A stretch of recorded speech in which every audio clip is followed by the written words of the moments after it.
I was flipping through the channels, I discovered a documentary on ESPN titled 42 to 1. It seemed like an interesting title, and so I investigated and found that it's a documentary that chronicled the famous fight between Iron Mike Tyson and Buster Douglas. As someone who grew up knowing Mike Tyson as more of a celebrity personality than a boxer, and only knowing of his boxing career that he bit off the ear of Evander Holyfield, I thought it would be quite interesting to see what it was all about. What struck me while watching this documentary was how they showed the invincibility of Mike Tyson. He was known and self-proclaimed himself the baddest man on the planet. And from the documentary, best I could tell, most everybody seemed to agree. It was so preposterous that Buster Douglas could stand a chance against him that the odds on the fight were 42 to 1, hence the title of the documentary. I don't know much about gambling, but from what I could gather, apparently those odds of 42 to 1 are pretty much the equivalent of the Texans facing off against Tomball High School. Pretty severe. Tyson believed he was invincible, and he wasn't afraid to tell anyone who would listen. He won the majority of his fights on first-round knockouts, even heavyweight world champions. Yet even though he came in cocky and confident that he would easily defeat Douglas, it didn't go as he planned. After 10 rounds, Tyson, the baddest man on the planet, was knocked out for the first time in his career. It would seem that Tyson's confidence got the best of him. Though we might not walk around like we're the baddest man or woman on the planet, we all have a little bit of Mike Tyson in us. From time to time, we all get caught up and confident in how good we are. Though we may not be the best on the planet, we are certainly better than most, and at the very least, we sure aren't the worst. After all, we look around at all the other people in this world, and we see all the other people on the news and internet, and we begin to think that we are better than a lot of other people. After all, look at how good I am, right? I am a good, upstanding member of society. I've never been arrested, and I've barely even gotten a speeding ticket just that once when they caught me in a speed trap, right? I'm a member of church, and I have a good job. I give to charity, and I even brought diapers when the church was collecting diapers for the pregnancy center. And by the way, we still are. We all struggle with this sinful human pride. We all are constantly assaulted with the idea that we are somehow better than certain other people. We're constantly tempted to compare ourselves to others as we consider how good or how bad we are. Surely we admit that we aren't as good of a person as that really good guy or that really good woman. Certainly we're not Mother Teresa or J.J. Watt, but we're certainly better than a lot of the other people that we see, especially the ones at Walmart.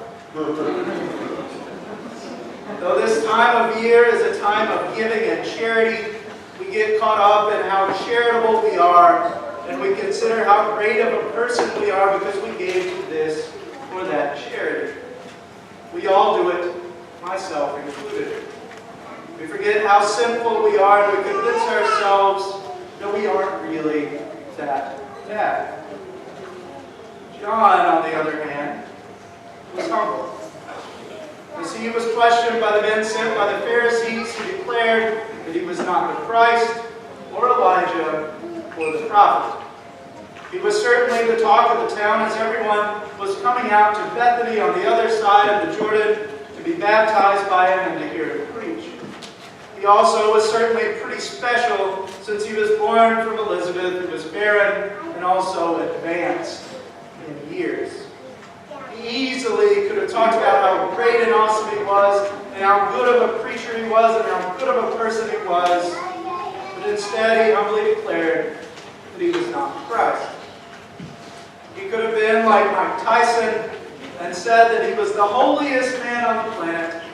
But instead, he declared, I baptize with water, but among you stands one you do not know, even he who comes after me, the strap of whose sandals I am not worthy to untie. Rather than pointing to himself and how good he was, John humbly pointed to Christ. John is an example we all would do well to follow. We should all be as humble as John and point to Christ rather than ourselves. When it comes down to it, no matter how good we think we are or how much we have done, we are still unworthy to untie the sandals of anyone else.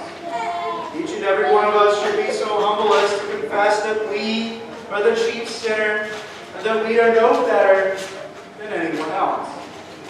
No matter how much we give or how much we do, it will never be enough to take away all our sin. We are no better than the people that we see at Walmart. We are no better than the people with signs on the side of the road. And the one who donates to the pregnancy center is no better and no holier than the one who is served by the pregnancy center. When it comes down to it, no one is any better or holier than anyone else, and that includes Hitler, Stalin, and whoever else you can think of as the worst person in the world. We all have sinned, and sin condemns all to hell, no matter how great, no matter how small. Rather than trying to convince ourselves of how good we are or how we're better than most, we should despair of ourselves and our good deeds and point to Christ just as John did. When everyone is praising us about how good we are, we should point to Christ just the same as when we are in prison and about to be killed by King Herod. Rather than being arrogant and looking down on others, we should be humble and see everyone as the beloved children of God, whom Christ has purchased with his death on the cross, no matter how smelly or weird they seem to be. No matter how good you think you are no better than anybody else. You're a lowly sinner just as all the rest of the world are lowly sinners. Even though you're a lowly sinner who is no better than anyone else, Christ died for you on the cross. The creative Word that was from the beginning lowered himself to take on humble human flesh so that you would have new life. Rather than looking down on this poor human race and considering it a lost cause, Christ humbled himself to become the lowest of the low, a helpless little baby. He humbly allowed himself to be raised on the cross so that you lowly sinners would be raised to holiness and purity forever. Not so that you can look down on others, but so that you can point to him, just as John did. Rather than glorifying ourselves in all that we do and marveling at our own greatness, we would do well to take heed to the words of Paul. Rejoice in the Lord always. Again, I will say, rejoice. Look to Christ and what he has done for you. That's where you will find your hope and your comfort and your salvation. No matter how much better you think you are than someone else, it will never be good enough. There will always be a Buster Douglas to come and knock you out. Christ didn't come into the world to make some better than others. He came into the world to die for all. Christ died for the sins of the people you look down on and the people that you look up to. Christ died for the people you love and the people that you hate. Christ died for the sins of the people of Walmart. He died for the beggars on the street. He even died for Hitler and Stalin and whoever that terrible person was that you were picking up. He died for all of these sinners. He died for you as well. Christ died for all those terrible people, and we take comfort that he died for us terrible people. Rather than being arrogant when you see someone who is not as well-to-do as you, or having hard times, Don't see someone who is lesser than you. See someone whom Christ died for just the same as he died for you. In Christ we are all united, and we are all made equal. Christ forgives you of your arrogance, and he reminds you that you are in need of him just as much as everyone else. He also reminds you that he died for you just the same as he died for everyone else. Though you are no better than anyone else, he has claimed you as his own in the waters of holy baptism, and he continues to cleanse you constantly of all of your sins. As we continue in our lowly, sinful state, we continue to point to Christ and to cling to him just as John did.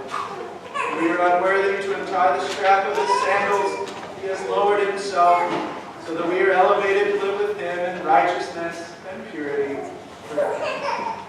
In the name of Jesus, amen. The peace of God that surpasses all understanding, guard your hearts and minds in Christ Jesus our Lord. Amen. We stand for the offering.